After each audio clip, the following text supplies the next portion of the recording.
Bueno,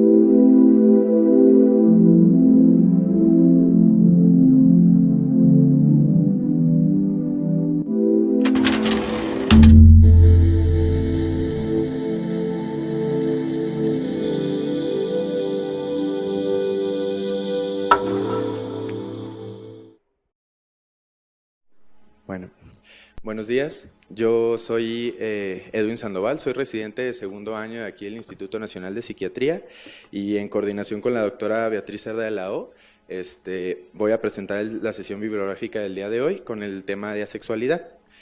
Antes de empezar a hablar de la sexualidad es importante que veamos algunas cosas en específico. Vamos a ver el contenido de la presentación.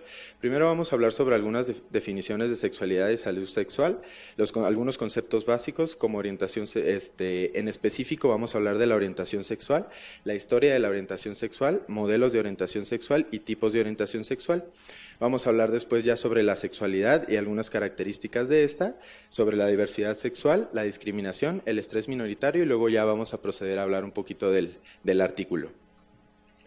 Bueno, hablando de algunas definiciones. Sexualidad, según la Organización Mundial de la Salud, es un aspecto central del ser humano presente a lo largo de su vida.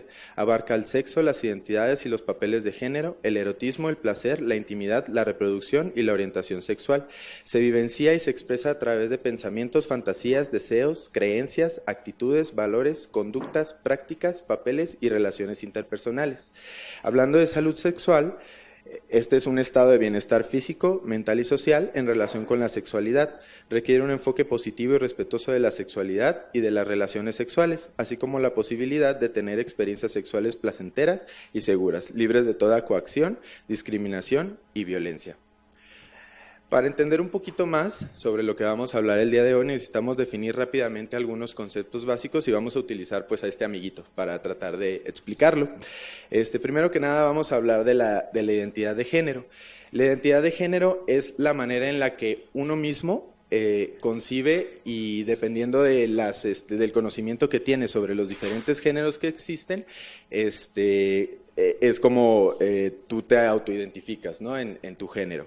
La expresión de género, el género expresado es la manera en la que tú llevas tu género al exterior.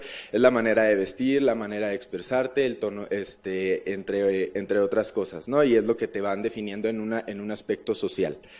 El sexo biológico es el sexo con el cual cada uno nace. Estas son las características físicas que ya todos conocemos de ser hombre o mujer o combinado, ¿no? O sea, Intersex. Sí, androsexual. Intersexual. Y lo último viene siendo lo que es la atracción. Esta es una nueva versión del gender-bred person. Yo había encontrado otras en donde la última parte venía como atracción sexual nada más. Aquí ya lo separan en dos tipos de atracciones, que es la atracción sexual y la atracción romántica, que ambas tienen que ver con lo que vamos a revisar el día de hoy, que es la orientación sexual. Entonces, hablando un poquito de orientación sexual, ¿qué es la orientación sexual? Se define por la mayoría de los estudiosos como el término, como el género al que se siente atraído una persona. Sin embargo, se compone de diferentes características. Primero que nada, del comportamiento sexual, que consiste en las interacciones sexuales entre personas del mismo sexo, el otro sexo o ambos sexos. La identidad sexual, que es la propia concepción de uno, a veces revelada a otros y otras veces no, como una persona homosexual, bisexual, heterosexual, entre otras. La atracción sexual, que es el grado de atracción que cada uno tiene hacia el mismo sexo, de ambos sexos o del otro sexo. Y por último, la excitación sexual fisiológica, que es la excitación sexual relativa de cada uno para los estímulos eróticos. Algo que hay que recalcar de estas características es que son aquellas que más se han visto que los autores, porque hay muchas definiciones de orientación sexual y muchas características, sin embargo son las que todos los autores coinciden que componen a la orientación sexual, o en las que más coinciden. Y esto no es algo nuevo. Las diferentes orientaciones sexuales han existido a lo largo del tiempo y en diferentes civilizaciones. Incluso aquí en México no es algo nuevo, ¿no? Hay algunos escritos históricos y datos de la cultura maya que en la península de Yucatán las relaciones sexuales entre hombres eran aceptadas como parte de la estructura social y otros indígenas en esta región tenían tradiciones similares. Entonces no es algo que viene pasando de los 2000 para acá o algo por el estilo, es algo que se viene dando desde inicios de la humanidad. Un poco de historia de la orientación sexual. Empezamos primero con la antigua Grecia. Desde entonces Platón menciona que la armada debería ser compuesta por armantes. Algunos de los escritos que él dice, que él tenía, menciona que si la armada fuera pues compuesta por gente que se ama entre ellos, habría un mayor desempeño y una mejor arriesgarían más pues su vida para tratar de preservar la vida de sus compañeros. También tenemos lo que es la ley romana en el 392 a.C., es cuando se empiezan a dar las primeras datos de discriminación a las diferentes orientaciones sexuales. La ley romana ordenaba la ejecución de cualquier acto homosexual, esto en el Código Justiniano. En el 650 a.C. se escriben los poemas de Safo, los cuales evidencian que esta se enamoraba de sus discípulas y mantenía amoríos con ellas. Aquí hay algunos de los fragmentos de los poemas. Dice: tantos hombres besé, siempre en rastreo del beso intemporal definitivo, que a un tiempo fuera tímido y lascivo, de desvanecimiento y de deseo. De ese beso que fuera ronroneo y relámpago y trueno, beso vivo, ya frontal y directo, ya evasivo, lanzada ráfaga revoloteo. Con qué voracidad busqué el prodigio que eternizara al menos un vestigio de los que tanto quise conocer. Besé a tantos, de tantos fui besada, mas ni uno solo me dejó marcada la piel, el alma como tu mujer. Y luego viene en 1533, en donde se dio la primera ley en Inglaterra contra la homosexualidad. Esta es una ley muy mencionada entre la comunidad gay. Es el Buggery Act, en donde se condenaba a muerte por horca o a cualquiera que mostrara una conducta homosexual. Después vámonos a épocas un poquito más actuales. Desde 1896 se empezaron a hacer algunas investigaciones para ver pues qué estaba mal en las personas con otras orientaciones sexuales. Hirschfeld vincula la bisexualidad al desarrollo del embrionario de Magnus. Había teorías antes de que durante el desarrollo embrionario se compartía un estado de hombre y mujer al mismo tiempo, y después cuando se hacía la separación o la diferenciación de sexo ya había una elección, ¿no? En cuanto si iba a ser hombre o iba a ser mujer, y de la orientación. Freud en 1905 dice que las tendencias bisexuales son universales, en su libro 3 ensayos sobre la teoría de la sexualidad. Después se hicieron algunos experimentos de ratas en donde se enlaza la homosexualidad a problemas hormonales, a glándulas hormonales. Estos fueron por Eugene Steinach. En 1933 al 44, otros más fenómenos de discriminación. Los nazis comienzan a perseguir a los homosexuales y hay 5.000 a 15.000 muertos estimados de orientación homosexual. Y se hicieron algunos experimentos en ellos para tratar de convertirlos en heterosexuales. Se les inyectaban grandes cantidades de hormonas, con lo cual intentaban pues cambiar su orientación sexual. En 1935 se asocia a una alta concentración de estrógenos encontrada en la orina de homosexuales. Esto fue por el psiquiatra Clifford Wright. Él juntó una muestra de pacientes que tenía él homosexuales, midió los niveles de estrógenos en orina y encontró algunas variaciones y que estaban un poquito altos, pero después se demostró que sus estudios estaban un poco sesgados. Algo importante de mencionar es a Richard Green, que él fue el primero que hizo un estudio sobre la parentalidad, que es el estilo de crianza en los hijos, que se tenía la teoría de que era importante en el desarrollo de la homosexualidad. Sin embargo, él descubre que este estilo no tiene nada que ver y tiene un efecto limitado en la orientación sexual del niño.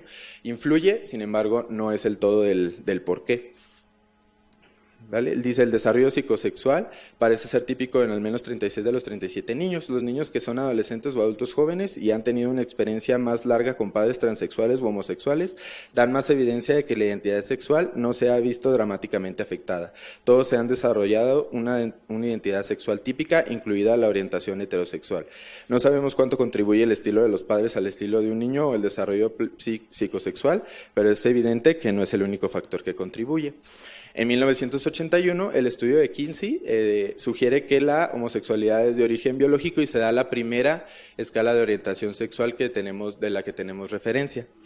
En el 86, la Iglesia Católica Romana llama a la homosexualidad un desorden objetivo. Igual, todos sabemos que la mayoría de la población es de religión cristiano-católica, entonces esto llevó a mucha discriminación y a muchos actos de violencia en este aspecto. Sin embargo, en 1990, la Conferencia Central de Rabinos Estadounidenses publicó la siguiente declaración. Está claro, sin embargo, que para muchas personas la orientación sexual no es una cuestión de elección consciente, sino constitucional, y por lo tanto no está sujeta a cambios. También es cierto que para algunos la orientación sexual puede ser una cuestión de elección consciente. Y en 1993, que es el último estudio que puse, ya que este lo marcan en la mayoría de las bibliografías como el parteaguas para empezar a abrir un poquito el campo a mayor investigación en el ámbito de la orientación sexual y abre muchas mentes en cuanto a que no nada más es una elección, sino que también hay otros factores que influyen. Es el estudio de Hammer, en donde descubre que muchos homosexuales comparten una región del cromosoma X, que es la región XQ28, que es la que pues conocemos algunos que estamos aquí, ¿vale? Entonces vamos a hablar un poquito de los modelos de orientación sexual. Hablemos primero de 3 modelos importantes. Primero, el de Kinsey de 1948, el de Álvarez Galló, que es un mexicano que también se ha dedicado a cuestiones de sexualidad, y Klein de 1993. Vamos a empezar con el modelo de Kinsey. Bueno, el modelo de orientación de Kinsey nació después de algunos ensayos que hizo de campo. Él es antropólogo, la escala de clasificación, y desarrolló lo que es la escala de clasificación homosexual-heterosexual de Kinsey. El fundamento que él tenía es que así como hay gradaciones de inteligencia, velocidad, color, etcétera, también deberíamos encontrar que la orientación sexual debe estar en un continuo, en lugar de una estricta dicotomía entre heterosexual y homosexual o lesbianas. Entonces, esta es la escala original de Kinsey. Lo que él hacía era aplicar una serie de cuestionarios a la persona y dependiendo de la calificación que él fuera obteniendo, lo iba situando del 0 al 6 en alguna de estas barras que podemos ver. Y la interpretación que se le daba es que del 0 al 1, el 0 era exclusivamente heterosexual, el 1 incidentalmente homosexual, del 2 al 4 los clasificaba como bisexuales con algunas preferencias, y en el 5 era incidentalmente heterosexual y el 6 era exclusivamente homosexual. Sin embargo, esta escala, pese a que fue funcional por un tiempo, tiene algunas limitantes. Primero que nada, pues solo habla vagamente de respuesta psíquica, que significa deseos y fantasías en lugar de implicar sentimientos de amor, emociones y atracción, que también tienen que ver mucho en la orientación sexual de las personas. Para todos los efectos, la escala de Kinsey es una medida de orientación sexual basada en el comportamiento, que en su formato original ignora cómo un individuo se identificó a sí mismo y sus motivaciones afectivas. Ahora, hablando un poquito de nuestra área mexicana, de cómo nosotros medimos la orientación sexual, define la sexualidad como Álvarez Galló, en 1980, define la sexualidad como el punto donde se reúnen el sexo biológico, el sexo de asignación y el papel sexual y la identidad sexogenérica. Parte del concepto de preferencia genérica más que de una preferencia sexual. Hablar de sexualidad es hablar del ser humano integral y en su totalidad, es pensar en el ser humano como uno que es, piensa y convive con otros seres humanos y que también son, piensan y conviven. Él sostiene que la atracción se experimenta hacia los aspectos fenotípicos y externos, es decir, hacia lo que sitúa a la persona dentro del género masculino o el femenino. No se restringe únicamente a un aspecto sexual erótico y genital, sino que también envuelve aspectos como el amor, el cariño y el enamoramiento. Entonces, en base a las teorías de Álvarez, él define 6 tipos de orientación. Está primero que nada el fundamentalmente heterosexual, que es aquel que solo siente atracción por el género opuesto, reconoce su belleza, pero es incapaz de ver la belleza en su mismo género. El básicamente heterosexual es aquel que tiene una atracción hacia la persona del sexo opuesto, sin embargo es capaz de reconocer la belleza en su mismo género y por tanto puede tener un cierto grado de atracción hacia este. Está el preferentemente heterosexual, que es el que prefiere tener interacción sexual con con personas de otro género, sin embargo también siente atracción sexual hacia su mismo género. Después tenemos al preferentemente homosexual, que es lo opuesto, ¿no? Es la persona que prefiere tener interacción con personas de su mismo género, sin embargo, tiene interacciones con las del otro género. El básicamente homosexual es el que trata de que tiene atracción por individuos de su mismo género, pero reconoce la belleza en el género opuesto, y el fundamentalmente homosexual, ¿no? Que es nada más hacia el mismo género y no puede ver la belleza en el otro. Y este es el modelo de la preferencia genérica en sí, en donde tenemos los diferentes tipos. En medio tenemos a los bisexuales, que es una preferencia, se habla de varios conceptos, ahorita vamos a hablar un poquito de eso. Sin embargo, esto es como se lleva a la práctica, ¿no? Y excluye el que sean o no sean practicantes de la sexualidad, ¿no? Después vamos a pasar con el modelo más reciente, que es el modelo de orientación sexual de Klein. En lugar del enfoque de Kinsey en el comportamiento, Klein identificó 7 variables que creía que eran vitales en una medida de orientación sexual. Ay, Dios.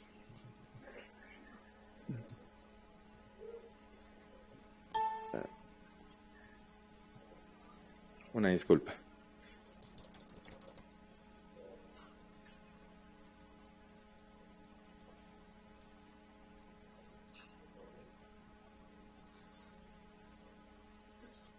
Bueno, esto es la atracción sexual, el comportamiento sexual, las fantasías sexuales, el estilo de vida heterosexual homosexual, la preferencia emocional y la autoidentificación. Entonces, Klein creía que la orientación sexual podría cambiar con el tiempo, reconociéndolo como un proceso continuo y dinámico. Incluyó un componente temporal de su medida, pidiéndoles a los individuos que se califiquen a sí mismos sobre los 7 ítems en su pasado, más de un año atrás, y presente en los últimos 12 meses. Por lo tanto, como Klein mismo alude, la medida podría ser mejor utilizada en forma individual para el autoexamen de su lugar en los diversos componentes de la orientación sexual para obtener lo que él llama una reacción ajá. Lo que él buscaba era que la persona leyera los enunciados en donde él se podía situar y él dijera, sí, esto es lo que me está pasando, esto es hacia donde voy, ¿no? Klein argumentaba que a partir de la orientación sexual cambiante de las personas, los cambios temporales podrían reflejar cambios en las oportunidades, el estado de relación o impedimentos sociales y religiosos para que el comportamiento sexual o las identidades coincidan con los ideales. Este es el Klein Sexuality Grid, en donde están las 7 variables que él identifica. Es una escala autoaplicable en donde pone cómo era en el pasado, cómo está en el presente y cuál sería su ideal, ¿no? Entonces esto nos da una medida de cómo ha ido variando la orientación sexual y nos habla de que pues esto no es algo estático, ¿no? Sino es un continuo y puede cambiar en las diferentes etapas de vida de la persona. Entonces, con estos modelos de orientación sexual definimos los siguientes tipos de orientación sexual, los cuales algunos ya conocemos, que son el heterosexual, homosexual, asexual, bisexual, pansexual y queer. Dentro de estos vamos a hablar pues de lo que es el asexual, ¿no? Es el tema que vamos a tocar el día de hoy, que son las personas con una falta de atracción sexual o una falta de interés en los demás.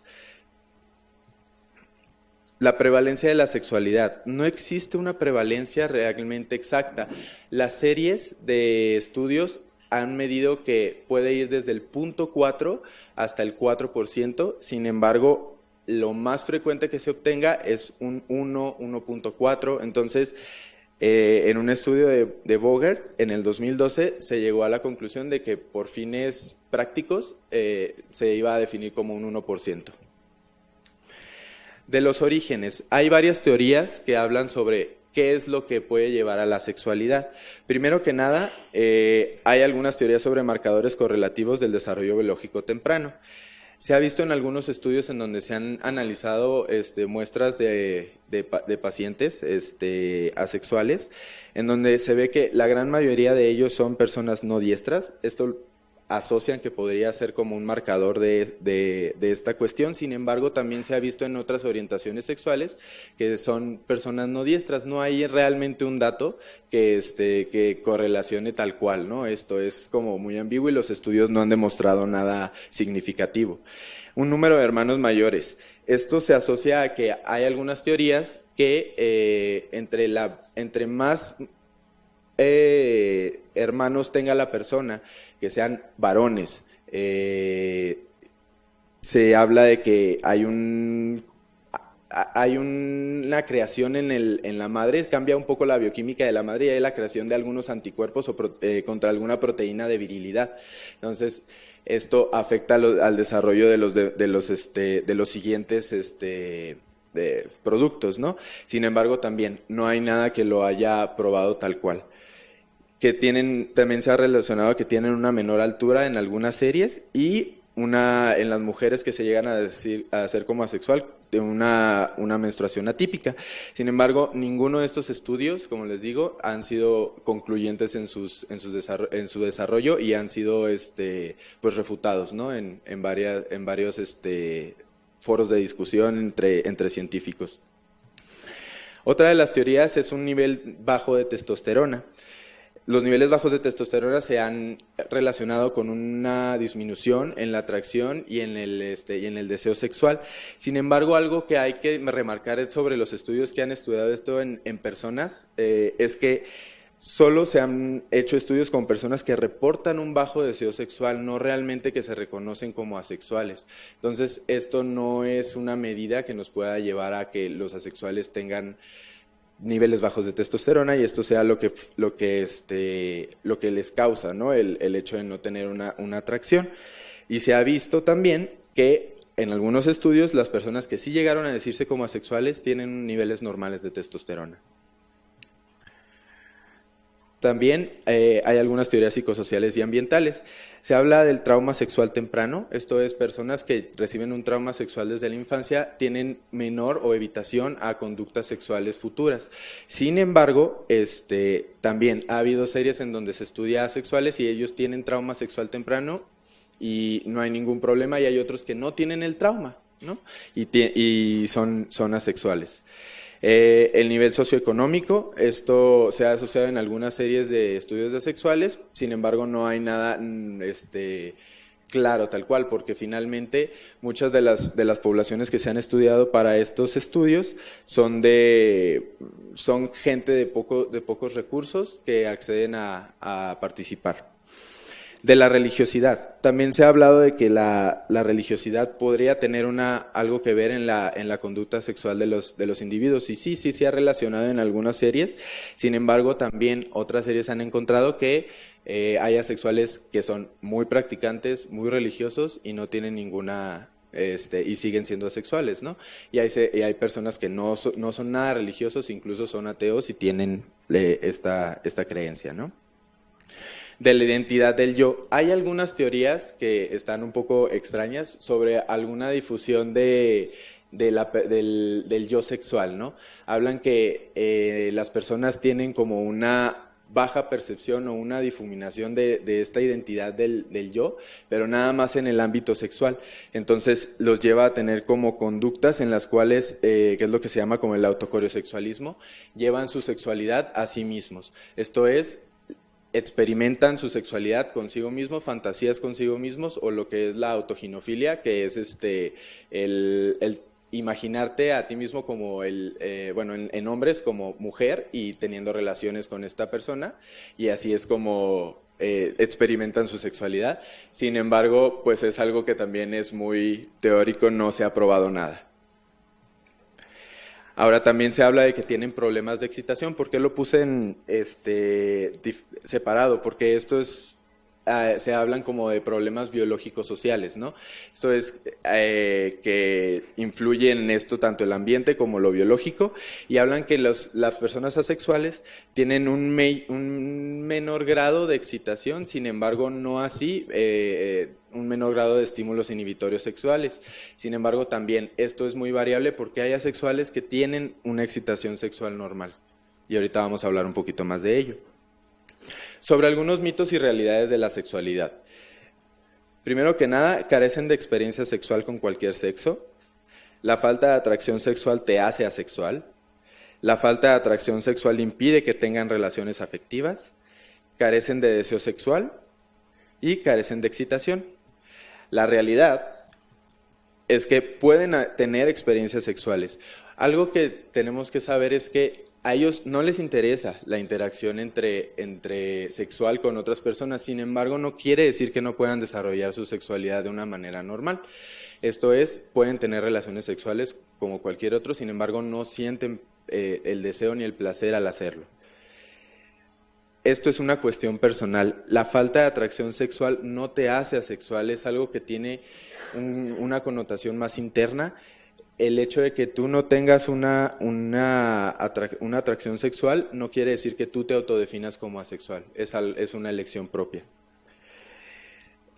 Pueden llegar a tener relaciones afectivas, esto es muy importante. El hecho de que su relación afectiva no esté basada en, o no tenga el componente de la sexualidad, no quiere decir que no puedan tener una relación de pareja. De hecho, hay muchos asexuales que tienen parejas estables.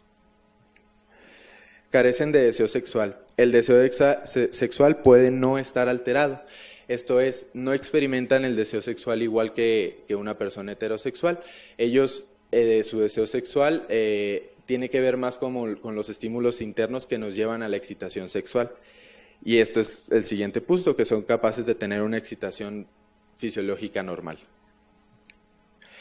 Para esto es importante que hablemos de algunos otros conceptos, como lo es los tipos de atracción. Hay algunas teorías que hablan sobre una atracción primaria y una atracción secundaria. La atracción primaria sería la atracción que cada uno siente con los estímulos que tiene al momento. Esto es la visión, el olor, todas estas sensaciones que nos hace sentir otra persona que nos puede llegar a atraer. Y la atracción secundaria es toda esta atracción que se da después que se va desarrollando, ¿no? Después de un conocimiento de la persona que te atrayó, ¿no? Entonces también tenemos otros tipos de atracción, que es la atracción física, la atracción intelectual y la atracción afectiva. La atracción física vendría siendo lo que es la atracción primaria, ¿no? El físico, el cómo huele, el cómo se ve, lo que me provoca esas sensaciones internamente. La atracción intelectual tiene más que ver con la persona, el cómo es, el que tengas un tema de plática, ¿no? O sea, el que realmente puedas interesarte más allá del físico, sino en la mente de la persona. Y la atracción afectiva, que esta ya va un poquito más allá, que también se le llama atracción romántica, que esto es el ya tener una atracción no tanto por lo que sabe la persona ni por cómo se ve, sino por la esencia de la persona, ¿no? Es el empezar a tener una relación un poco más pues formal o llevadera, o ya sin importar lo malo que pudiste haber encontrado en la persona. Hablando de deseo sexual, este es diferente, que es el apetito sexual, refleja la preocupación de las motivaciones para emprender o iniciar la actividad sexual y se caracteriza por las fantasías sexuales. Para esto hay que hablar un poquito sobre la excitación sexual, ¿no? El deseo sexual nos provoca lo que es la excitación. Entonces tenemos algunos estímulos eróticos, como son visuales, auditivos, táctiles, olfativos, gustativos, recuerdos, fantasías, que nos llevan a una estimulación psíquica de manera rápida y global en el sistema límbico, que puede ser excitación o puede ser inhibición. Después pasan estas señales al centro toracolumbar de la erección, T12, L1, L2, que se van a conducir después al centro sacro de la erección y nos van a dar los nervios, va hacia a los nervios erectores, nos provocan la vasodilatación, un aumento de flujo sanguíneo en el pene y la erección. También hay algunos estímulos diferentes, como es la exteroreceptiva, que es la estimulación genital táctil, y la interoceptiva, que es la intestinal y vesical. Nos dan una estimulación reflexógena en el nervio pudendo y también nos provoca fenómenos de erección, ¿no? Ahora, algunos factores que se asocian al aumento y a la disminución del deseo. Se ha visto que las concentraciones altas de dopamina, testosterona y estrógenos que nos provocan lubricación aumentan el deseo.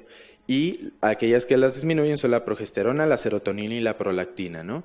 Entonces, esto es muy importante porque en varios estudios que se han hecho en las personas asexuales se ha notado que los niveles llegan a ser normales y no tienen que ver con el deseo, incluso las personas pueden llegar a tener un deseo normal. Ahora, ¿por qué hablamos del deseo sexual? Uno de los grandes, de las grandes discusiones que hay es si estas personas tienen un trastorno de deseo sexual hipoactivo. Sin embargo, revisando un poquito lo que son los criterios que ya conocemos, enfocándonos un poquito en el criterio C, es que dice que los síntomas del criterio A, que es todo lo que es el deseo sexual hipoactivo, causan un malestar profundo o dificultad en las relaciones personales. Sin embargo, algo que hay que recalcar es que en las personas asexuales no hay una angustia en cuanto al no tener un interés sexual. A ellos no les molesta, no es algo que les cause malestar, sino que ellos están conformes con no tener relaciones sexuales, es algo que no les atrae. Las personas que tienen un deseo sexual hipoactivo tienen atracción a las personas de otro género, su mismo género. Estas personas tienen una atracción disminuida. No es una atracción tal cual sexual, es de otros ámbitos y ahorita vamos a hablar un poquito más. Y el deseo de relacionarse, esto es de relacionarse de manera afectiva, ¿no? Y de manera sexual. En los asexuales el deseo es disminuido. No quiere decir que esté ausente, sin embargo, sí está disminuido. Entonces, con esto se definen diferentes tipos de asexuales. Tenemos a los asexuales tipo A, que experimentan impulso sexual, pero no atracción. Los asexuales tipo B, que experimentan atracción romántica o de otros tipos, pero no tienen impulso sexual. Los asexuales tipo C, que experimentan un impulso sexual, atracción romántica y atracción de otros tipos, pero no sienten que estén vinculados. Y los asexuales tipo D, que no experimentan ninguno de los anteriores. Entonces, a raíz de esto, nació lo que se llama el espectro de la sexualidad, que esto es un poquito ya más complicado. Entonces tenemos en este espectro que este triángulo se llama triángulo de Eyben. Eyben es una asociación virtual para la educación de la sexualidad, creada en el 2001 por David Jay, que es una sexual activista, en donde es un foro muy grande, conocido por varios investigadores también, en donde se hacen propuestas y discusiones sobre este tema. Entonces se habla de que tenemos diferentes espectros, ¿no? Tenemos a los sexuales, que es cualquier persona que tiene una atracción sexual a cual ya sea su mismo género u otro género. Tenemos al grisexual. ¿Qué es esto? Es estas personas que se definen como grisexuales pueden tener una atracción, pero bajo contextos muy específicos. Entonces, tenemos al demisexual, al fraisexual, acoisexual y reciprosexual. El demisexual es aquel que se interesa solamente o siente atracción sexual con la persona con la cual siente también una atracción intelectual, vamos a decirlo. O sea, ya conociendo a la persona, sabiendo cómo es y lo que pasa internamente en ella es cuando puede sentir una atracción sexual y puede disfrutar de esta. El fraisexual se define como aquel que siente una atracción de primera instancia, sin embargo, cuando conoce a la persona ya no tiene esta atracción. El acoisexual es aquel que cuando lo corresponden en la interacción sexual pierde todo el interés. Y el reciprosexual es aquel que solo siente interés sexual cuando sabe que la otra persona siente interés sexual por él. Y el asexual, que es el que no tiene ningún tipo de atracción. En base a esto, y viendo que había otras cuestiones que tocar, como el romanticismo y otras cosas, se hizo un modelo más inclusivo, que es lo que llamamos el diamante de Iben, que ya es un poco más complicado. Tiene lo que es la atracción romántica y la atracción sexual. La atracción romántica va hacia arriba y la atracción sexual va hacia abajo. En el 100% que es en medio es cualquier atracción. Tenemos varios espectros en donde está el área blanca, que es donde todavía hay una atracción sexual. Tenemos el área gris y el área negra. Entonces, dependiendo de qué tanta atracción romántica tenga la persona, va hacia arriba. Qué tanta atracción sexual tenga, va hacia abajo y se va clasificando en los diferentes tipos de orientación. Si se dan cuenta, la escala de Kinsey queda en el área blanca porque todavía hay una atracción normal, ¿no? Y ya todo lo demás queda por fuera de esta área blanca. En realidad no es un modelo que esté aprobado, no es algo que esté bien teorizado, sin embargo, se creó a través de varias discusiones con la finalidad de tener una inclusión, ¿no? De bajar un poco lo que es la discriminación. Entonces, con eso vamos a hablar un poquito de lo que es la diversidad sexual. El constructo teórico que hace referencia, la diversidad sexual pues es que hace referencia a todas las posibilidades de asumir, expresar y vivir la sexualidad para cada cultura y persona. Incluye distintas identidades, preferencias sexuales u orientación, expresiones del erotismo, prácticas sexuales y afectos. También abarca el reconocimiento y el derecho a la existencia y manifestación de todos los cuerpos, todas las sensaciones y todos los deseos, sin más límites que el respeto a los derechos de las otras personas. La diversidad sexual critica lo que es el binarismo sexual, es varón-mujer marcado por la heteronorma, las ideologías androcentristas y heterosexistas, el sistema patriarcal y las jerarquías a favor de una coexistencia respetuosa y equitativa de todas las personas con las posibilidades múltiples de su existencia. Las personas homosexuales, lesbianas, gays, bisexuales, transexuales, intersexuales, asexuales, entre otras, forman parte de la diversidad sexual humana. Ahora hablando un poco de discriminación. La discriminación es una práctica cotidiana que consiste en dar un trato desfavorable o de desprecio inmerecido a determinada persona o grupo que a veces no percibimos, pero que en algún momento la hemos causado o recibido. Es muy importante esta cuestión, ya que muchas de los trastornos o el aumento de los trastornos mentales o problemas psicosociales en las personas se han visto que son origen de la discriminación, y esto tiene que ver con una teoría que se llama teoría del estrés minoritario. ¿De qué habla esto? Postula que el estigma y la discriminación experimentada por las minorías sexuales jóvenes que surgen en ambientes sociales hostiles conducen a estrés crónico y problemas de salud mental. La victimización en las minorías sexuales provoca sentimientos negativos hacia ellos como personas y anticipan intolerancia y represión. Esto incrementa el riesgo de depresión y conductas suicidas. Y en un estudio longitudinal realizado por Burton en incluyó 197 adolescentes, se encontró que el acoso y la victimización explican en parte los altos niveles de síntomas depresivos y conductas suicidas en las minorías sexuales de jóvenes. Entonces, ¿cómo funciona esto? Primero que nada, bueno, y este es un diagrama de cómo se va dando esto del estrés minoritario. Por cuestiones de tiempo vamos a irnos un poquito más rápido.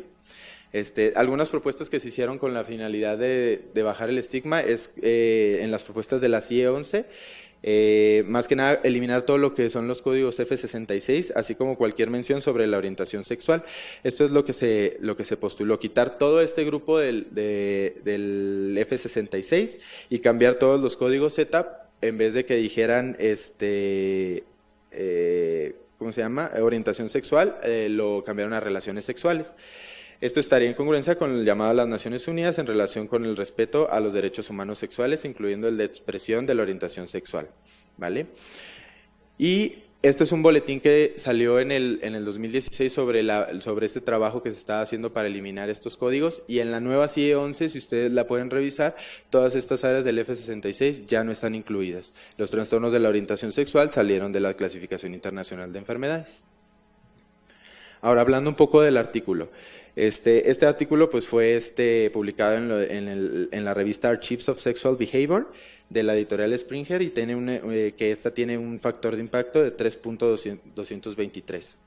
Sobre las hipótesis, la hipótesis principal es que una proporción más pequeña de la población se autoidentificaría como asexual, es decir, describiría asexual cuando describía libremente su identidad sexual, en comparación con estudios anteriores y las demás hipótesis secundarias que ya se leyeron en el resumen. Los métodos. Los participantes se obtenieron los datos del estudio de actitudes y valores de Nueva Zelanda. Es un estudio de probabilidad nacional longitudinal de 20 años de las actitudes sociales, la personalidad y los resultados de salud que comenzó en 2009. ¿Cómo se midió la orientación sexual? Se hizo una pregunta para contestar de manera libre. Dice, ¿cómo describías tu orientación sexual?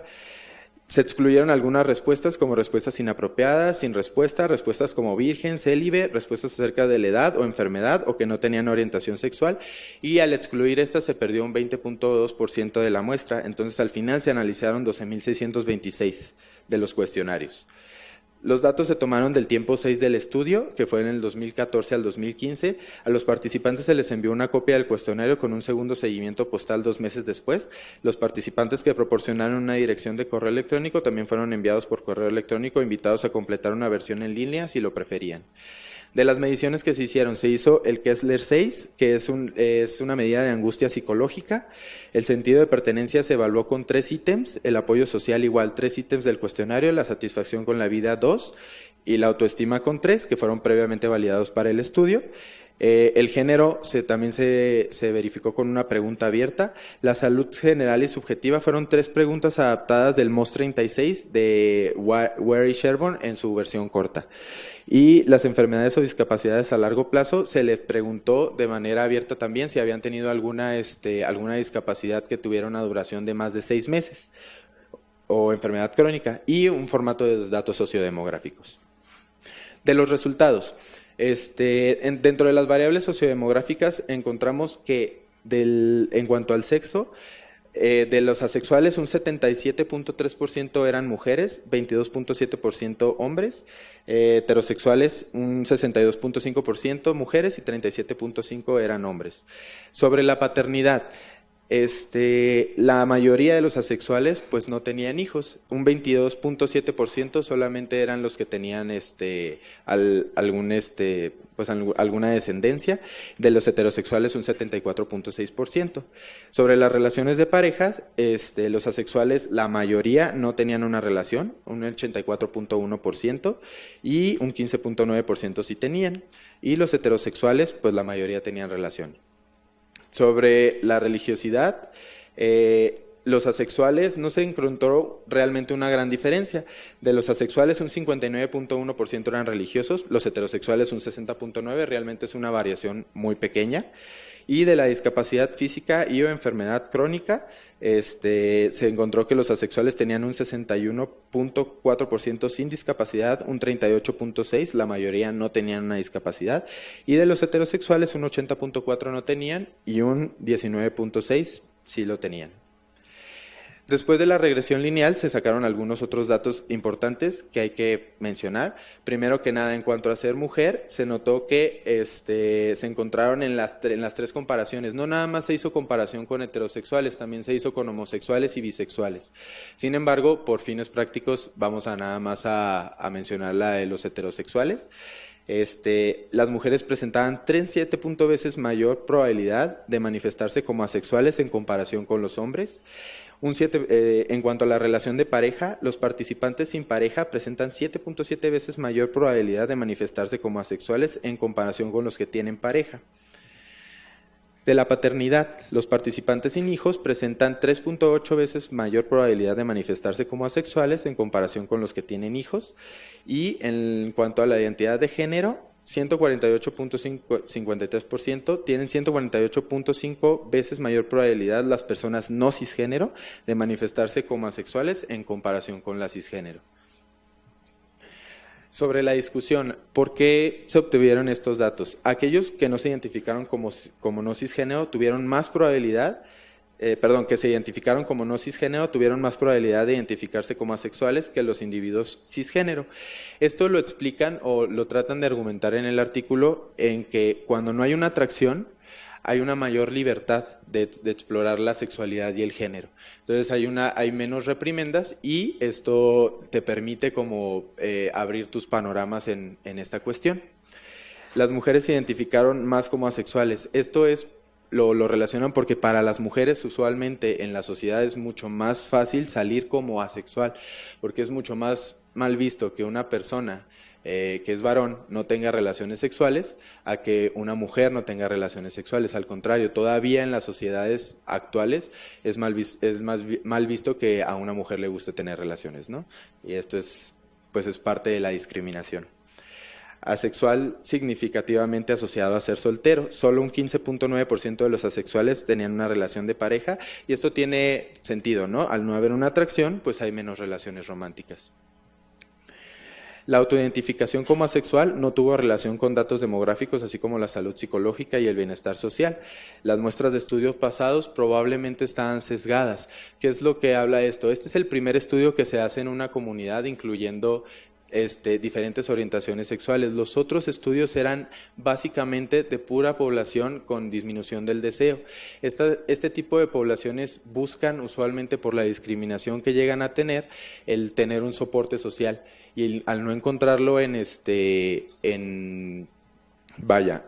la población en general, acuden a redes sociales, de donde fueron tomadas las muestras de los otros estudios, y estas personas tienen un mayor estrés psicológico, tienen mayores problemas de salud.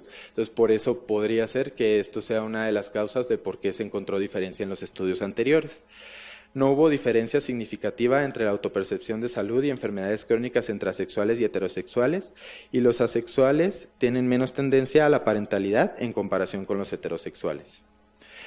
Algunas de las limitaciones del estudio: primero que nada, una desestimación de las personas asexuales. Como la pregunta de la orientación sexual fue hecha de manera abierta, pues finalmente no hubo una explicación previa de qué era ser asexual, de cómo viven las personas esta experiencia. Entonces no había un conocimiento previo de la persona y no se aplicaron escalas específicas para medir asexualidad, las cuales sí existen. Y un sesgo sistemático. ¿Qué es esto? Pues se perdió un 20.4 de la muestra, ¿no? Esto principalmente por el método que se utilizó para medir la orientación sexual, en el cual pues era una pregunta abierta, y obviamente hay personas que pues no siempre se toman con seriedad las cosas y contestan cosas que no deben o no tienen como la orientación de cómo contestarlo, ¿no? Porque pues fue un cuestionario autoaplicado. Sobre las conclusiones. Bueno, la mayor conclusión a la que se llegó con este estudio es que hacen falta más estudios, ¿no? Finalmente, es un fenómeno muy nuevo, es un fenómeno que apenas se empieza a describir en estudios científicos a partir del 2004. Entonces, no hay grandes datos en cuanto a las personas asexuales. Hay mucha variación entre ellos, hay mucha discusión entre ellos, y hay gente que todavía no define bien esta cuestión. Entonces, no se ha podido encontrar como algo que realmente se asocie biológico a la sexualidad. Sin embargo, pues tenemos ya algunas pistas, entonces sería como interesante seguir haciendo estudios en esta cuestión, ¿no? Y una conclusión personal es que pues finalmente no importa tanto, ¿no? A veces nos llevamos mucho a medir qué es lo que está mal en las personas con otras orientaciones sexuales, y no nos ponemos a ver a la persona como una manera íntegra. Digo, todos tenemos el derecho de ejercer nuestra sexualidad como queramos, y de tener la orientación sexual que nosotros queramos, ¿no? Y eso no nos hace mejores o peores personas o más disfuncionales que los demás. Y por eso les dejo pues esta última frase que a mí me gusta mucho, es de mi libro favorito. He aquí mi secreto, que no puede ser más simple. Solo con el corazón se puede ver bien, lo esencial es invisible a los ojos.